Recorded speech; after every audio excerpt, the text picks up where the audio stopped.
Good almost afternoon, Detroit time. And welcome to a sadly delayed, and we apologize for it, edition of The Week That Was on this very cold day. I'm Nancy Derringer. I'm sitting in for host Saeed Khan, who is out of the country yet again. And as I introduce the panel of five who are going to discuss the week's news, I should say, the week that was, you will understand why we're having problems. At my lower right, I guess, is our editor-in-chief, former editor-in-chief of the now defunct Deadline Detroit, although I like to think of us as being kind of in cryo sleep, shall we say. And it's just, who knows what will happen. Some tycoon may come along tomorrow and give us $170 million and we can all go back to work. This is Allan Lengel, who, as you can see by his super swank jogging suit and shades, is in a warmer place, which in this case is Scottsdale, Arizona. Next to him on the bottom row is Bill Seikaly, who is also not in Detroit, who's in Washington, helping with some family matters. Stuck here in the cold are the people on either side of me. We have looking miserable.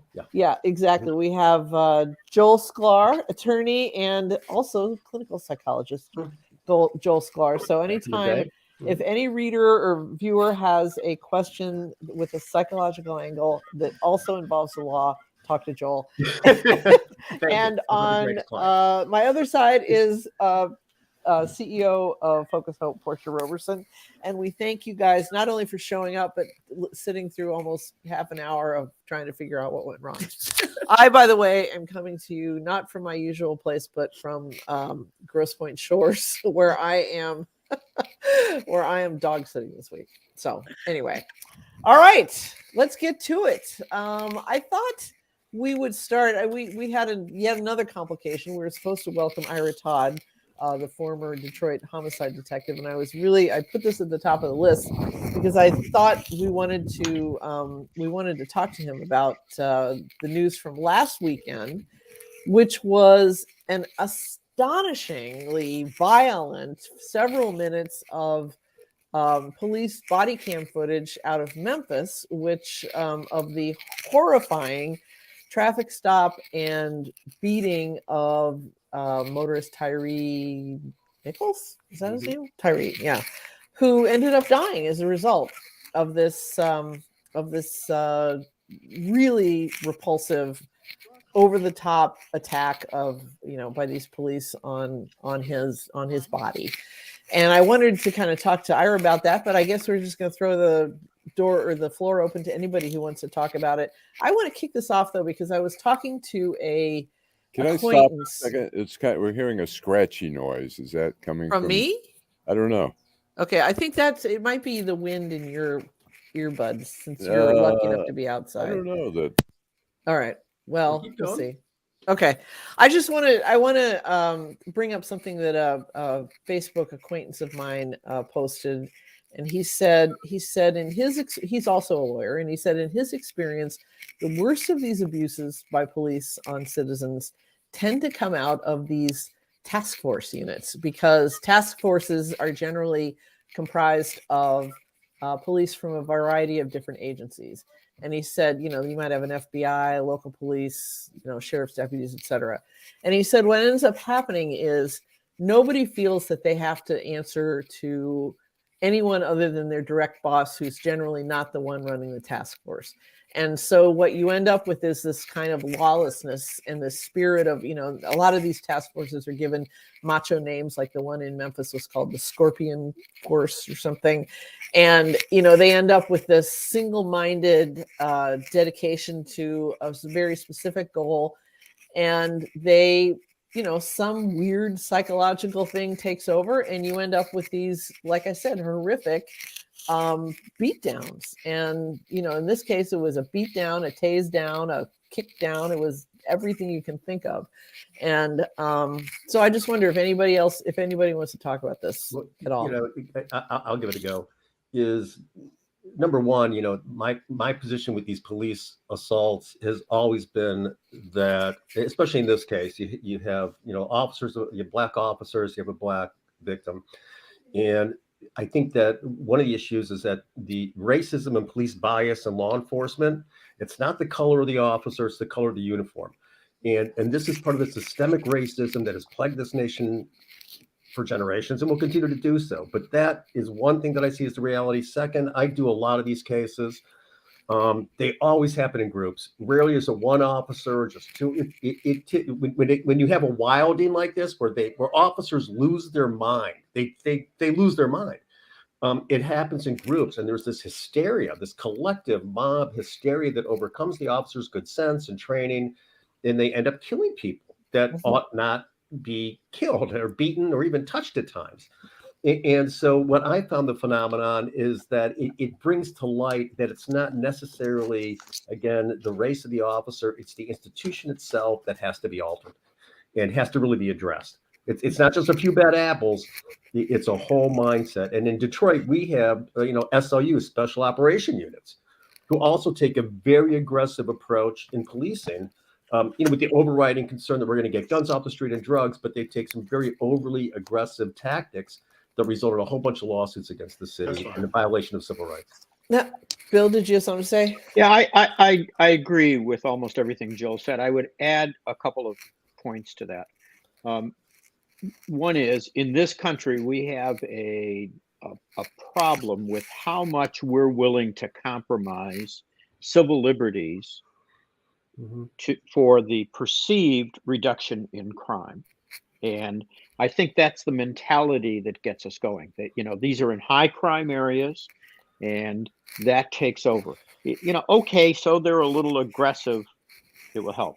The other issue that I want to raise is something that I've spoken to a number of friends about, and that is the systemic racism that you mentioned, Joel, is here, I think, in part because of the color of the uniform. But when was the last time anyone saw a city or department react this quickly to fire police officers?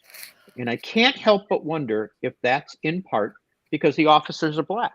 Yeah. That if these officers were white, I think two things would have happened. One, the tapes would not have come out nearly as quickly. I've kind of tried this morning to look real quickly. You never see these tapes come out this quickly. Everybody wants to get their stories straight. Right.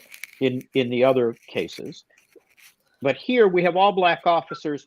Yeah, let's fire them and let's get the tapes out right away. I mean, That's fair. Fox 2 has pretty much said, this is no big deal. This is black on black crime. Well, that's interesting you should say that, because I hadn't even thought of that, how quickly they came out. What I was struck by as a very old person is how much this must have happened in the past.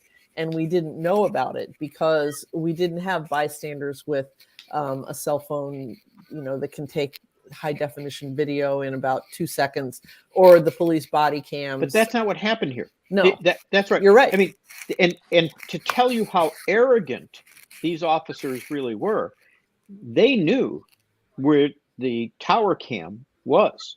I mean, it's part of their policing. They knew they had body cams. They did it anyhow. And if you listen to all of the tapes, I spent a little time on watching these tapes. It's horrifying. They're discussing the cover story they're going to use in the report after the meeting. Yep. He's still on the ground. He's still on the ground while they're figuring out what their story is going to be. Exactly. But there's such a mob mentality. When I practice defense work, criminal defense law, you see in these special units in particular that, they had this sort of us against the world mentality that, I think pushed them to do things, as Joel mentioned, that they wouldn't necessarily have done operating even as an individual, but even with a partner, right? It's just when you get a collective group together and you empower them in these special units, you almost are asking for, and again, I don't think it matters what race they are. You can see the same thing happen with these, if it's a racially mixed unit, but it's a group. It's just this group mob mentality that comes out, and it's horrifying. I mean, because when you look at the video, you think to yourself, not one of them was willing to say, like, stop it, we've gone too far, or let's get them some help after they had gone too far. Everybody was sort of on board with not a word objecting. Not a word. I mean, that's something deeper than just obviously racism, or I mean, it is just, I don't understand why any police chief is encouraging these kind of specialized units anymore, because we see it time and time again that they are going to have sort of a mentality that wants them to do these things that are so detrimental to the community they're supposed to serve. It's us against them, and that us is loyalty, silence, covering up. Right. It is, and the citizen shouldn't be the enemy. I want to bring up other scene. It's a paramilitary organization. Thank you. And with these special units, again, like SOU, they're at the top, man. They're intense and they're aggressive. Lengel. Tell him he's muted. Allan, you're muted. You're muted. Okay, Nancy. There you go. I want to say, Nancy, your earphones are rubbing against your shirt and making a scratchy noise. Oh, okay. Sorry. Thank you. When I mute you, okay, it goes away. Goes away. Anyways, look, these units, as we said, there's a history of these units. These units are out there to kick ass. They're out there to instill fear in the community. It's like the big four, like stress. It's like that.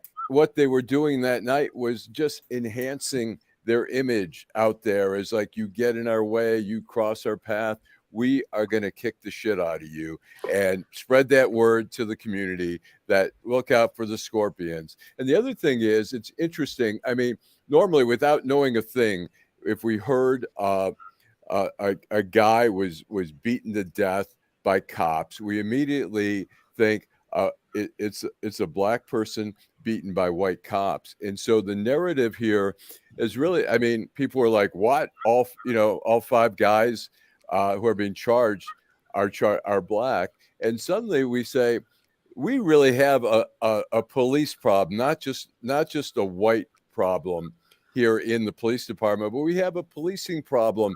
I mean, when you see, it's just horrible. It's not that they haven't been trained. We assume they've been trained to de-escalate.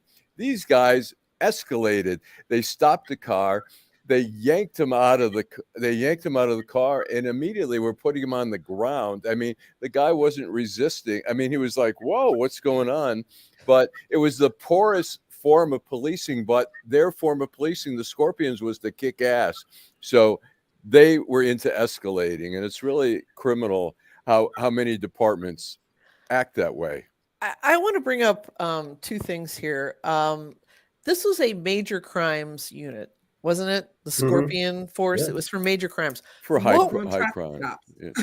What were they doing pulling guys over? I mean, I've worked in newsrooms that were big enough to have like an investigative team and a something team, and it's like, hey, there's a tornado going on outside, all hands on deck. And the investigative team is like, oh, sorry, that's breaking news, man, not my job. So I think, but because officers here in special operations units, they're trained to be very aggressive in traffic stops, whether or not there's a violation, and the reason they want to do that is to search, get a cell phone, maybe find a gun, gather intelligence.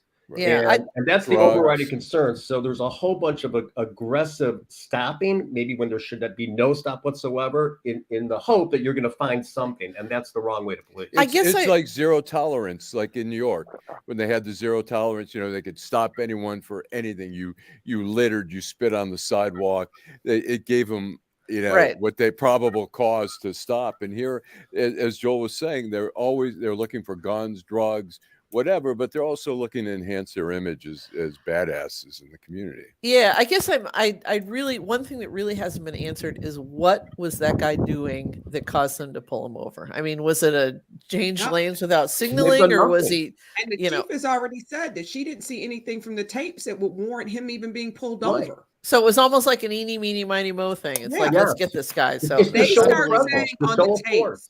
At one point on the tapes, they started making this argument that he was weaving and that he drove towards he was cutting in and out traffic. Yeah, they were trying to get their story together. But when the police chief said, that she looked at the tape. She said she didn't even know why they pulled him over to begin with. Like Right. she did not see any reason for him to be pulled over. And everything, I mean, I hate to say this because it does not matter at all, but this kid just seemed like a really good kid. Like it shouldn't matter at all, right? Yes, exactly. But if ever there was a kid who did not seem like he was at all aggressive, I mean, this kid was into skateboarding and photography and wanted to show people his world through the lens of like, he's like the hipster black kid. He was like the bird. Like, he was like the bird watcher in Central Park. Exactly. Exactly. So the idea that all of a sudden, with no prior record of any sort, is like trying to take cops out with this car, just seems a bridge too far to cross. Like, come on now.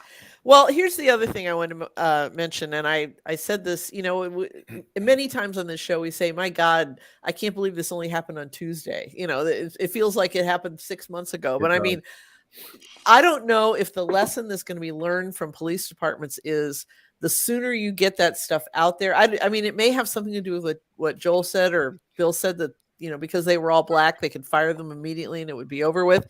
But the sooner you get that stuff out there, you know, the sooner this can be over. I feel like this story faded in like 48 hours. And this, to me, I mean, what I saw happening to this guy was worse than George Floyd, in my opinion. Now, it did happen. But Nancy, if I could pull a couple of news stories together, I mean, it is where we are with violence in America. Right. Mass shootings, it's the same thing. I want to tie, if I can, I'm going to admit that I represent some folks connected with the Oxford school shooting case. But, you know, school shootings, how long are they on the news anymore? Right. It's kind of just a common occurrence. Mass shootings. California, they're usually not on for 24 hours anymore. And I want to tie that back with the police story in this regard. There is there's a mob mentality not only involved in the event of the abuse, but also in protecting the institution. And I saw that so dramatically being forced to sit through some very difficult depositions in the Oxford school shooting cases. The idea that the school is going to come together and protect the institution of the school, screw the parents who have lost their children or the victims of the shooting. We don't want Dana Nessel to come in and investigate, have an independent investigation what happened, until we get our story straight. So we can get our position out. And now we're in a situation where a judge is likely to actually dismiss most of the case. Wow. On governmental immunity grounds. We've become numb to police beatings, school shootings. I don't know what's going on with this country. Any type of violence in America, we become numb to. I think you're absolutely right. Last week, California had 3 mass shootings? In 24 hours. In 24 hours. It wasn't even the top story on the news anymore. Like we don't, and it's interesting. Yeah, you don't even pause anymore. You see it and you go, oh wow, 7 people got killed in California. And you know, and then you move on to the next one. Honestly, I don't react in the same way I reacted the first time it happened, right? No, you're right. I mean, Columbine was like, remember when Columbine happened? It was the first mass school shooting, and everything sort of shut down. Right. It was like, I remember it was so shocking. Right. I remember watching the Today Show then, and they immediately got Katie Couric on a plane, and she was out there for like a week talking to parents. Now nobody on a national news broadcast gets on a plane and goes anywhere where there's a mass shooting. It's just not that important. It's just not that different. It's just not that much. Go ahead, Allan. I'm sorry. I was going to say, it's interesting that we've had sort of stereotypical or ideas like if it's a mass shooter at a supermarket, at a workplace, we think of a crazy white guy. You know, and now it's like we suddenly see in California there were these elderly Asians who were shooting, and then it's like, you know, then you know, occasionally there'll be a black guy who goes in like the Walmart and starts shooting, and it's just gone beyond, like, we can't predict. There's no profile for. I'm sure Joel will say this, but I think it's because this country does not deal with mental illness at all. Right, that's absolutely correct. It's going to come in all forms. You got a 70-year-old man shooting up an Asian American dance hall on on Chinese New Year. Like, it's going to happen everywhere because we pretend like mental illness is like something somebody else is going to take care of. Right. Yeah. No, actually, we made a strategic decision. We're just not going to pay for it. But it's beyond that. It's reflective. Thank you, John Engler, for closing down all the mental health facilities in the state. But what's happening? It's to me, as I look at it, it's a reflection of a collective pathology. This is where we are as a nation, as a living organism, and the pathology is frightening. Right? We're self-destructive. We're destroying our own communities. We're destroying our own people.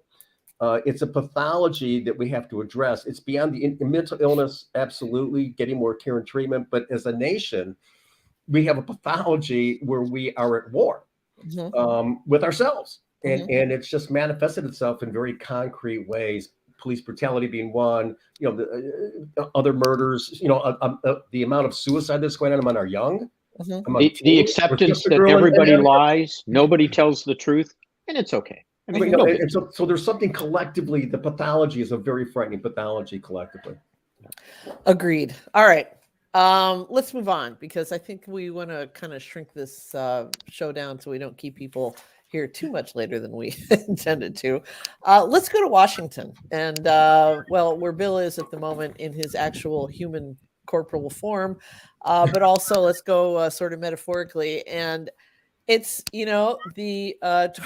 the 2023 Senate and particularly House of Representatives is off to a smashing start. George Santos is still haunting the halls of Congress. He has taken himself off of his committee assignments voluntarily. And the New York State Republican Party wants him out of there, but we don't know what's going to happen because I was going to say the soul of Kevin McCarthy has absolutely no bottom. I was going to say no soul, no capacity, I should say, for decency whatsoever. And he's going to say, well, he's a vote. We're going to keep him around. But then meanwhile, last night, Ilhan Omar was forcibly removed from the House Foreign Affairs Committee, ostensibly because of some anti-Semitic statements that she made in the past, anti-Israel statements. She is, of course, a Somali-born American Muslim from Minneapolis, but and of course this was done in direct retaliation for the Democrats taking or pushing to get Marjorie Taylor Greene off of her committees back when she was first elected because she was a fucking lunatic. Remember, this was when she was walking. She still is, Nancy. She still is a lunatic. No, definitely. This was when she was like, this is like her first few days on the job, and she's got an aide following her around with an iPhone, recording her every move, and she's like yelling through the mail slots in her colleagues' offices, and I mean, at least Ilhan Omar has some kind of dignity, but for them to then elevate Marjorie Taylor Greene and put her on some really important committees when she is the one who talked about the Rothschilds, space lasers. She didn't actually say Jewish lasers. She said the Rothschilds. And later when she was called on it, she actually said, "Oh, I didn't know the Rothschilds are Jewish." I'm surprised she knew who the Rothschilds were. Well, she read it on a website somewhere. But anyway, I mean, on a Trump Twitter feed. Okay. To start out this conversation or this part of the conversation, what does this portend for the House of Representatives over the next 2 years? Let me just say this. Like, that's all I have to offer for that. Like, I watched when Kevin McCarthy took his 15 votes to become Speaker of the House. I kept waiting on the moment where I said to myself, God, I really wish I had won. I really wish I was there. It never came. And I was like, God protects babies and fools, and I haven't been a baby in a whole long time. So clearly I was a fool and running for Congress. Like, this is what's going to happen for 2 years. This is exactly what's going to happen. And if I'm trying to be practical, when people say it doesn't really matter if I vote, it does really matter because people take over the House and they're batshit crazy, and this is what you end up with. And yes. I saw this morning that Marjorie Taylor Greene and Kevin McCarthy are having a break in their relationship because now she's saying that the death of the young black man in Memphis is the same as the death that happened on January 6th. Oh, Ashley Babbitt. Yeah. Yes. And Oh. that, they're the one and the same. That's- Nobody was ever prosecuted for her murder. Shame on them, blah, blah, blah. And so now he's like, well, maybe that's not true. And I'm like, oh, Kevin, do not forget you sold your soul to the devil and you're going to have to live with these people for the rest of your life. But when you're all done, your picture will go up in the rotunda right next to Nancy Pelosi. So it was all worth it in the end. Yeah. The House rules that he agreed to get their votes not only make him live with these people, but make him continue to compromise. Right. It won't last. Yeah. True. Alan, I didn't want to step on Alan, but I also want to bring Joel in with a question. Go ahead, Alan. It looks like go. the sun is rising, and you need to make sure you use your sunscreen today. But Yes, go ahead. Yes, I've got you. No, you know what? It's people like Marjorie Taylor Greene. They draw no distinctions.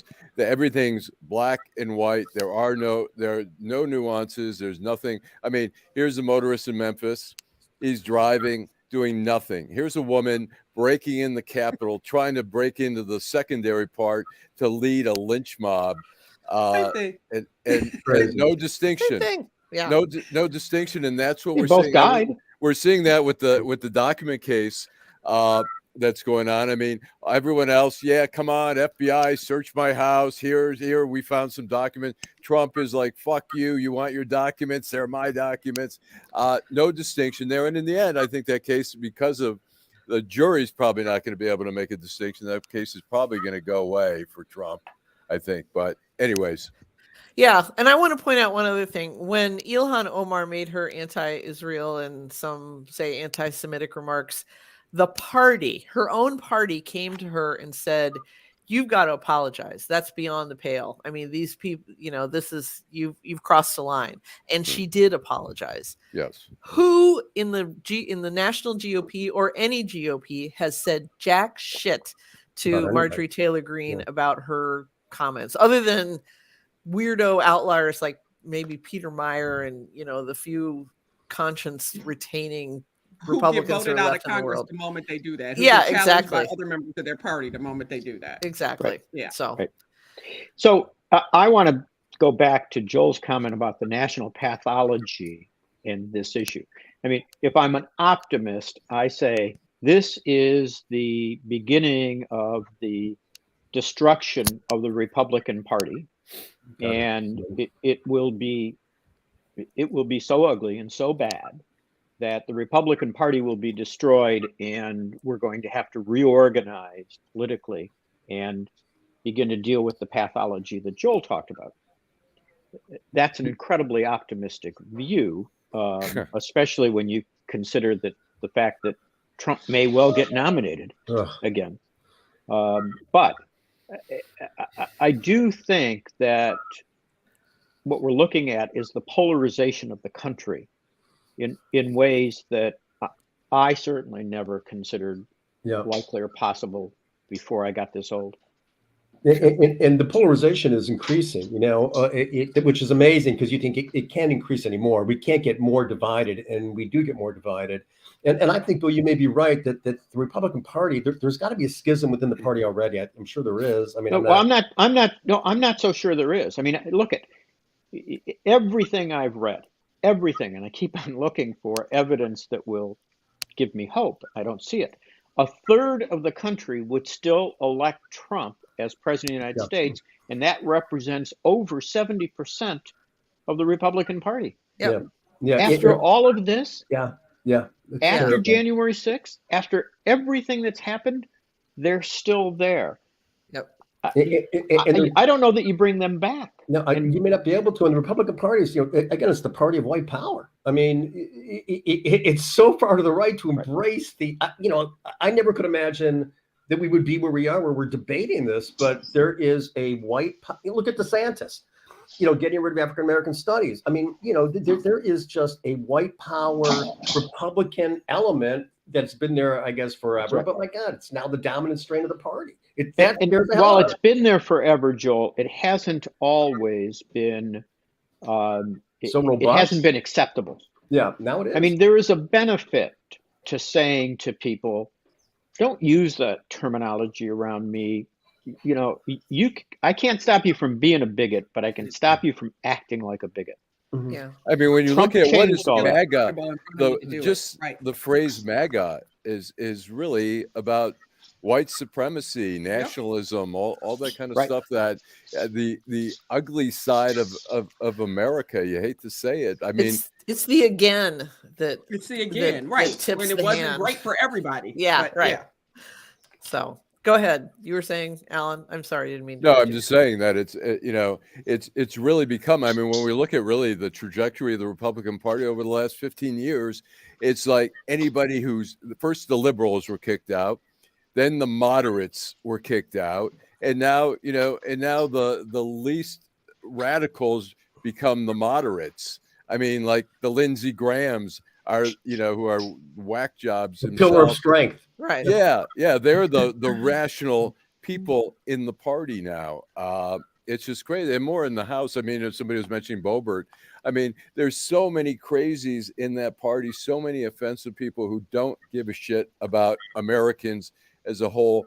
They give a shit about a very narrow slice or a wide slice of America, white people. Ask Right. this, answer this question, Alan. You had two members of the Republican Party who are members of the House of Representatives show up at a neo-Nazi convention and speak. Right. If two Democrats showed up at a communist convention and spoke, what would happen? I mean, it's crazy. You Or can't a even. socialist. That's why I Right. kind of Socialist. find myself whipsawed back and forth between feeling bad for somebody like Peter Meyer and feeling like, dude, what's it going to take to wake you up? I Right. mean, this guy comes from West Michigan. He's like one of the Dutch billionaire founding families of, our prosperous, West Coast here on the peninsula. But at the same time, it's like your party has left you. And you are left behind, and you have to decide: do I want to be relevant? Do I want to have a voice in this, or do I just want to be the ginger hottie, hanging out outside? He is a really good-looking man. I just have to say this every time I bring him up. I'm like, God, that guy is woo. Anyway, are you? I just think of the department stores. Are you going to be the ginger hottie, just standing over there going, "Oh, I disapprove of this. This is just so wrong." I've got a question. What if Liz Cheney switched parties and became a Democrat and ran against Joe Biden in the primaries? Oh God, She wouldn't get elected. I mean, look, we can say, I mean, we're talking about two different things. Peter Meyer, I think, is closer to the middle of what we used to view as the A moderate. Yeah, he's of a the Mitt political Romney. spectrum. Yeah, Liz Cheney isn't. I mean, Liz Cheney is a real conservative. Right. I mean, True. Had a good she's a principled conservative, and so I respect what she's done. But I don't agree with her. I wouldn't be so bold as to say I would agree with her policies, and I sure the hell would never vote for her for president. Although it's interesting that she campaigned for Democrats who were contrary to her stances, and you wonder how amenable she is to changing some of her conservatism, or maybe not. But she was pretty selective. Look at she supported Slotkin, right? Who, if you look on if you look on the spectrum, certainly from a foreign affairs point of view and many other issues, she's a conservative Democrat in those regards. She's pretty good on domestic issues, in my opinion. Yeah. But she's certainly not a. I'm not pushing for her, but I'm just curious. Yeah. It's a thought experiment. Yeah. Well, on that note, since you brought up Alyssa Slotkin, that's a pretty good pivot point into one of our other topics I wanted to talk about today, which are the state of the 2024 Michigan Senate. United States Senator from Michigan hopefuls class. And this week we saw Haley Stevens formally say she was not going to pursue that. She had been one of the people that was mentioned. But that seems to indicate some consolidation of Democratic support for Alyssa Slotkin. who has not announced but is expected to. I realize it's way early to do this, but I think we can no longer, politics in this country is no longer a matter of a season. It's just happening all the time. So does anybody want to throw anything out on not just the Michigan race, but also I believe Nikki Haley is supposed to is expected to announce for the Republican nomination. I thought she did. Soon. She did? She hasn't announced yet. I think she's planning to announce February 15th. She's leaking Right. here, leaking Right. there. But everybody expects her to, and it's going to be interesting to watch her walk that tightrope. But I mean, any horse race aficionados here that want to talk about that at all? She's got I think she's got she's definitely a strong candidate there. I'm sorry, which she? Are we talking about Slotkin or are we talking about Haley? Slotkin. I don't think I don't see Haley getting it, but I think that she's very possibly a strong candidate. I don't know, Garland Gilchrist. I don't know what to make of him. I think he's a very smart guy. He doesn't come off as very charismatic, but maybe I haven't seen him enough. He's learning. I feel like he's gotten better as a politician, but I think he's still. What about on the Republican side? Because that's going to be a scramble too. First of all, Pete Meyer, but he will never get the nomination because they're going to have crazy people in charge of the Michigan Republican Party. So exactly, Peter Meyer. I've heard Lisa McClain might have her eye on it. Of course, we have to deal with the titanic ego of John James, who, right, having been a two-time loser for the one of Michigan's Senate seats, and came very close after spending $5 million compared to $900,000. Exactly. Can you imagine how pissed he was? As soon as he wasn't even sworn in Congress, and Senator Stabenow was like, "Hey, by the way, I'm not running in 2 years." Not that it means that he can't, because he certainly could, but I'm pretty certain that he would have wished he would have waited. Yeah. I think he will run. Probably. You think he will? You think he's going to do it? Abandon the 10th district? Have you ever met John James? That he doesn't live in, that he never planned on moving to? Yes. Have you met him? What's he like, Bill? I have. He's very charismatic. I mean, I can understand why he thinks that he can do this, but I think he is very. His ego is hard to check. He wants to be in the Senate. This is what he wants, and he's tenacious. I mean, I am a betting person. I bet all the time. I do litigation for a living. I think Alyssa Slotkin is likely to get the nomination, and I think the reason I'm saying that because I don't think that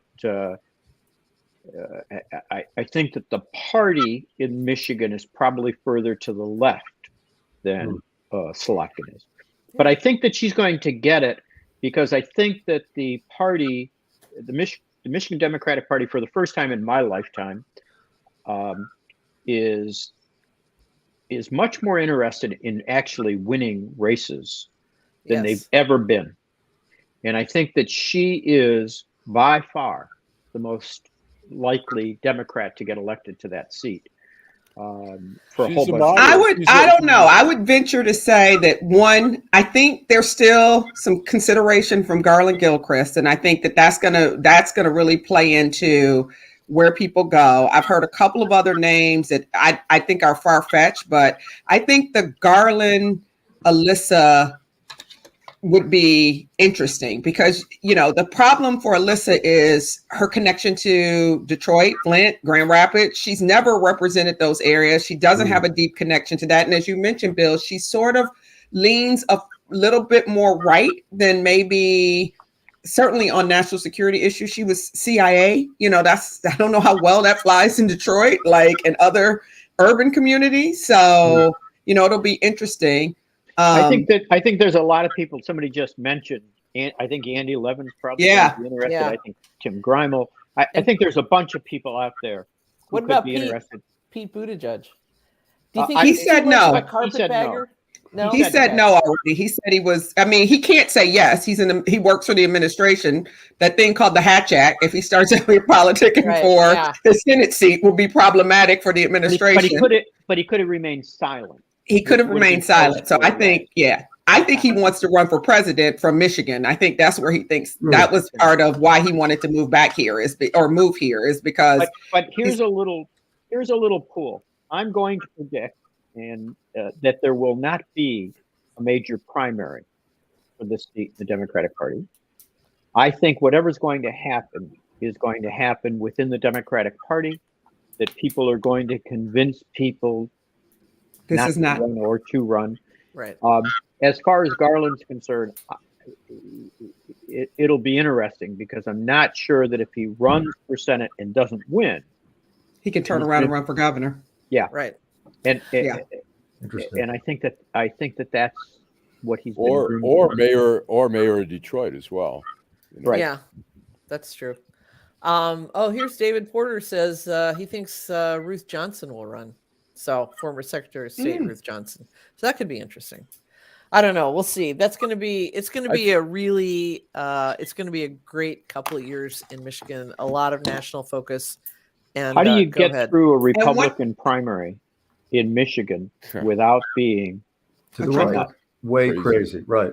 You know. Well, and John has always walked the line, though. He's always maintained his allegiance to Trump in a way that I think some of the crazier people in his party are good with. So I could see him being somebody they can all agree on. Which begs the question: would Andy then run for the 10th? Oh, no, that could be interesting. But He abandons the seat. Alyssa, Do you sit Marlinga down and say, Levin, it's your time to get back in Congress in the 10th? Yeah. I don't think Andy.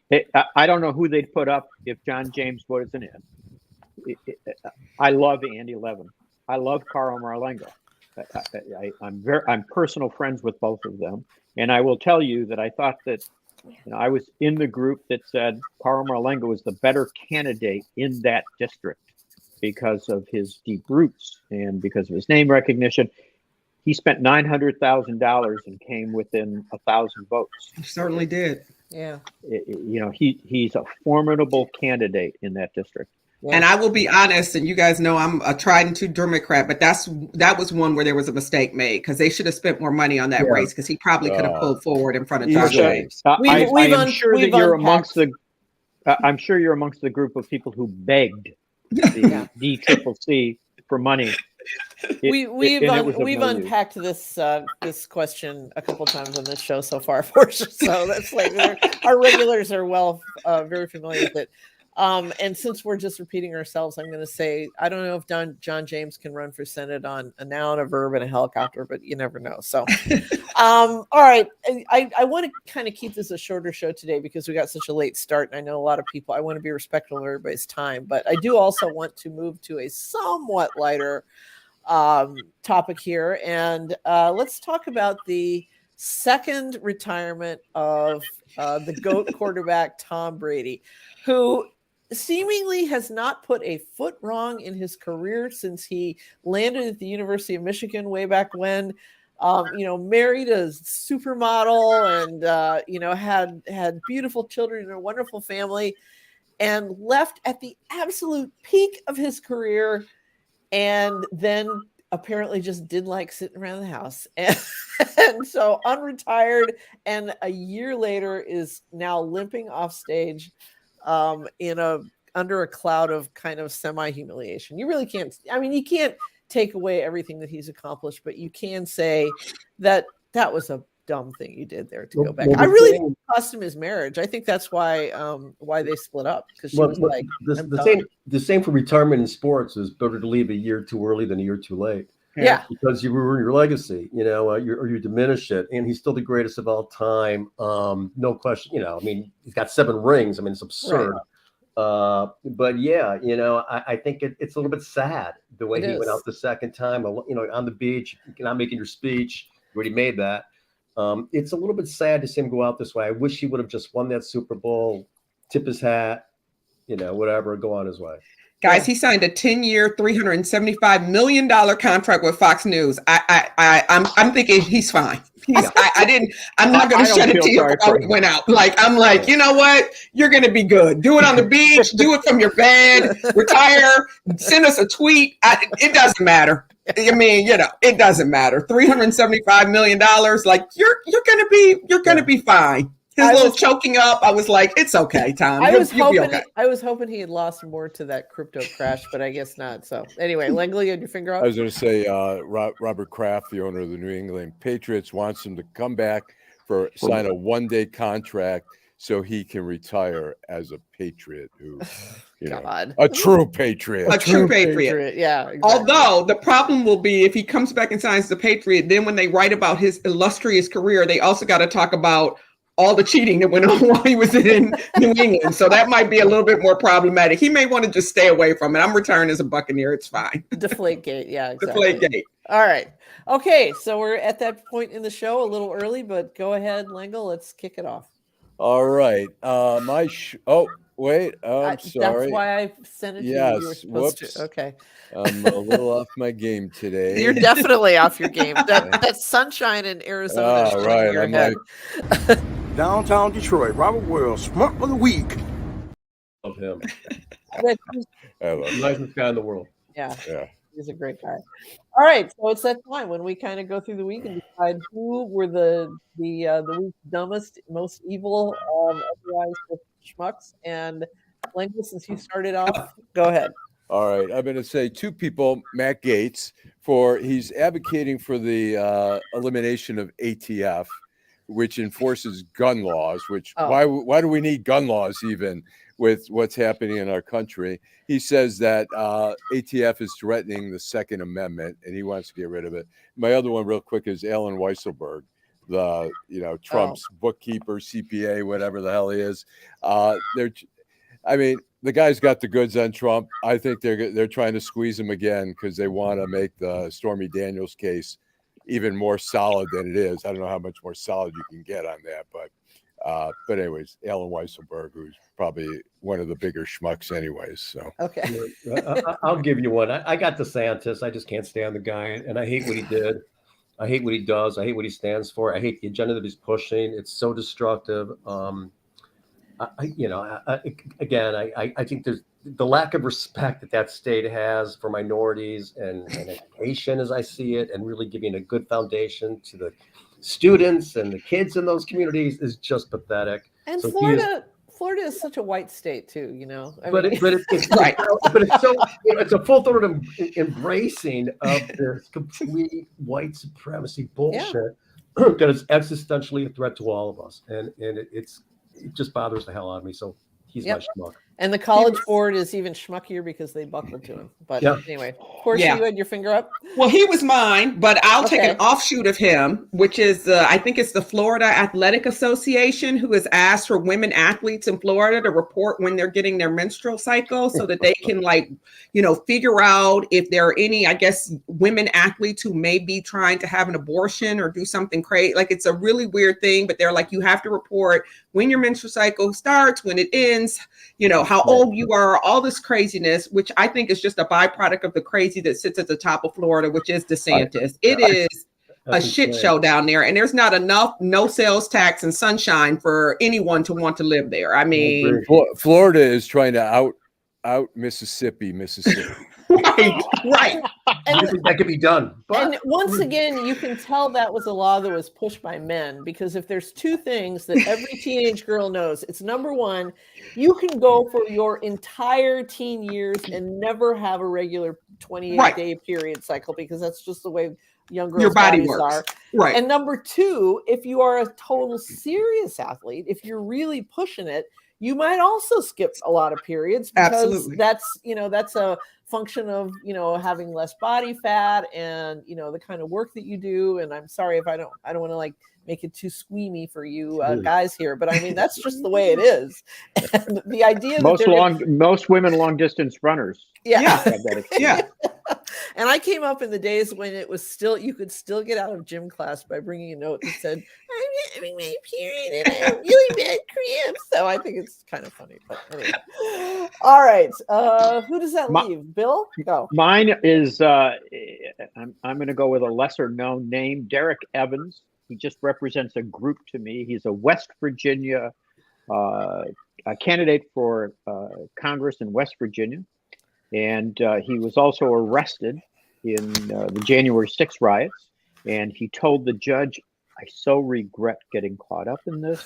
I'm so remorseful. And the judge bought that crap. And now he's saying, I'm a January 6th patriot. I really didn't mean that. I had to say it. I think it was CNN. Somebody did a story on the number of people who expressed remorse to the judge to get their sentence reduced, who have now turned it around. And now that he's running for Congress, he's a J6 patriot. Oh, what a piece of shit. And the real travesty was what the Justice Department did to him. Oh, okay. Sorry. Is right. Yeah. Okay. Well, I guess that leaves me, and I'm going to go out on a somewhat lighter note and take another topic from the things that I had on my list today. But I'm going to give Schmuck of the Week to anybody who is dumb enough to think that they can work around higher egg prices. And egg prices are, of course, very high right now. You're paying $6-7 a dozen, depending on, what you buy at the grocery store, by actually buying their own chickens and turning them loose in the backyard and hoping that they'll produce, a day's breakfast every day. Because because this is apparently happening. There's the major producers of laying hens in this country say they have never seen demand like this, that people are just calling them up and they say, give me your heavy layers, which is kind of confusing. But as anybody who has ever tried to raise any kind of livestock, whether it's a chicken, a dog, a horse, or anything else, those eggs are going to become so expensive when you price out the cost of chicken feed and coops and keeping the local rats and possums and raccoons and everything else away from your flock.